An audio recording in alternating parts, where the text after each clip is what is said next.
بسم اللہ الرحمن الرحیم یوٹیوب چینل اصلاحی سٹوریز کے معزز دیکھنے والوں کو السلام علیکم۔ آج کی کہانی بہت امپورٹنٹ ہونے والی ہے، لہٰذا لازمی ضرور مکمل دیکھیے گا۔ ایک خاتون فوجی افسر نے لکھا ہے کہ گلگت میں دوران قیام ایک ٹورسٹ پوائنٹ پر میرے ساتھ پاک فوج کے 2 جوان تھے۔ ان سے کچھ ایسا پتہ چلا جو میرے لیے حیران کن اور بہت افسوسناک تھا۔ وہ چائنا بارڈر پر کسی لڑکی کے ریسکیو کی بات کر رہے تھے۔ جب میں نے پوچھا کہ وہ اکیلی کیسے وہاں پہنچ گئی، پہلے وہ تھوڑا ہچکچائے، پھر انہوں نے بتایا کہ یہ عام روٹین ہے۔ اس پر میں چونکی کہ یہ روٹین کیسے ہوئی۔ افسر نے کہا، میڈم یہاں کپلز آتے ہیں، ان کی لڑائی ہوتی ہے، پھر لڑکے اکثر لڑکی کو اکیلا چھوڑ جاتے ہیں۔ میں نے پوچھا یہ کیا بات ہوئی، کوئی ایسی اپنی بیوی کو چھوڑ کے کیوں جائے گا؟ تب وہ کہنے لگی کہ میڈم وہ بیوی نہیں ہوتی۔ میں آگے کچھ پوچھ نہیں سکی، مگر اس نے جو تفصیل سنائی وہ ہمارے معاشرے کے بگاڑ کی برہنہ سچائی تھی۔ کہنے لگا، یہاں عموماً یونیورسٹی کے کپلز آتے ہیں، لڑکیاں زیادہ تر ہاسٹل کی ہوتی ہیں، اس لیے ان کے ہاسٹل سے کچھ دن کے لیے غائب ہونا کوئی مسئلہ نہیں ہوتا۔ وہ لوکل ہوٹلوں میں رہتے ہیں، ہوٹل میں کوئی چیکنگ نہیں ہوتی کہ میاں بیوی ہیں کہ نہیں۔ ویسے بھی سب کو پتہ ہوتا ہے ہوائی کام ہے، کوئی کچھ نہیں کہہ سکتا۔ وہ یہاں گھومتے پھرتے ہیں، عیاشی کرتے ہیں، اور جب لڑکے کے پاس پیسے ختم ہو جاتے ہیں تو دونوں کی لڑائی ہوتی ہے۔ وہ لڑکی کو کہتا ہے کہ پیسوں کا انتظام کرے، لڑکی پیسوں کا انتظام کر لے تو ٹھیک، ورنہ کبھی ہوٹل کے بل سے بچنے کے لیے لڑکا اس کو ہوٹل کے کمرے میں سویا ہوا یا کسی بھی دور افتاد مقام پر چھوڑ کر فرار ہو جاتا ہے۔ ایسی لڑکیوں کو پاک فوج ریسکیو کرتی ہے، اکثر تو فریاد کرتی ہیں کہ انہیں گھر نہیں یونیورسٹی والے شہر بھجوا دیا جائے، اور اس طرح کے واقعے اب اتنے عام ہیں کہ سیاحت کے موسم میں ہمیں ہفتے میں 1-2 لڑکیاں تو ریسکیو کرنی ہی پڑتی ہیں۔ میرے لیے یہ ساری روداد رونگٹے کھڑے کر دینے والی تھی۔ آپ اندازہ لگائیں کہ کھنجراب کے پاس چائنا بارڈر جیسی انتہائی دور افتاد جگہ جہاں پہنچنا ایک چیلنج ہے، مقامی لوگ بھی وہاں مخصوص موسم میں خاص سہولیات کے انتظام کے بغیر نہیں جاتے، جہاں کوئی باہر کا بندہ اکیلے جانے کا سوچ نہیں سکتا۔ ادھر ایک لڑکی اپنے آشنا کے ہمراہ گئی اور تنہا کسی بھی سامان کے بغیر چھوڑ دی گئی۔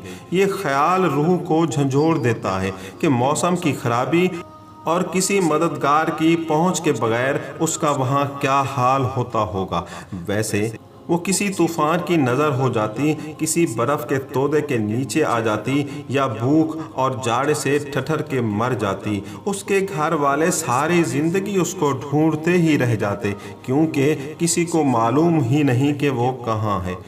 واپسی کی فلائٹ کے لیے جب مجھے ڈرائیور ایئرپورٹ چھوڑنے آیا تو اس نے وہاں مجھے وہ لڑکا لڑکی دکھائے۔ وہ دونوں کچھ اس قسم کی بات پر جھگڑ رہے تھے کہ ٹکٹ کے پیسے بھی میں نے دیے ہیں۔ لڑکی رو رہی تھی۔ ڈرائیور کہنے لگا، میں نے آپ سے کہا تھا کہ یہ سب یہاں عام ہے۔ میں واقعی حیران ہوئی اور بس منہ کھولے اس روداد کو سچائی کے روپ میں دیکھتی رہی۔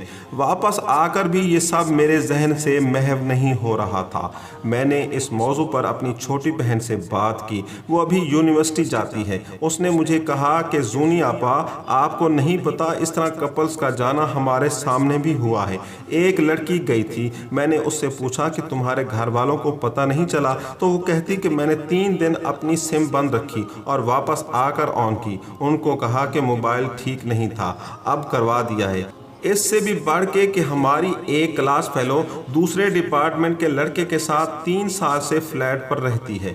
لڑکا سکھر کا ہے اور لڑکی صادق آباد سے۔ گھر والوں کو یہی پتا ہے کہ ہاسٹل میں رہتے ہیں۔ اتنے سالوں میں دونوں میں سے کسی کے گھر والوں نے آ کر چیک بھی نہیں کیا کہ وہ کہاں رہتے ہیں۔ یہ سب کچھ میرے لیے اتنا قابل افسوس ہے کہ میں ان الفاظ میں بیان نہیں کر سکتی۔ میرے معاشرے میں اتنی بے راہ روی پھیل چکی ہے کہ اس کی محض مذمت کافی نہیں۔ آئے دن مولویوں سمیت کتنے لوگوں کے قصے اور ویڈیوز وائرل ہوتی ہیں۔ مجھے وہ کیس بھی یاد آ رہا ہے جس میں ایک لڑکا ہسپتال میں مری ہوئی لڑکی چھوڑ کر بھاگ رہا تھا جو ابارشن کروانے آئی تھی۔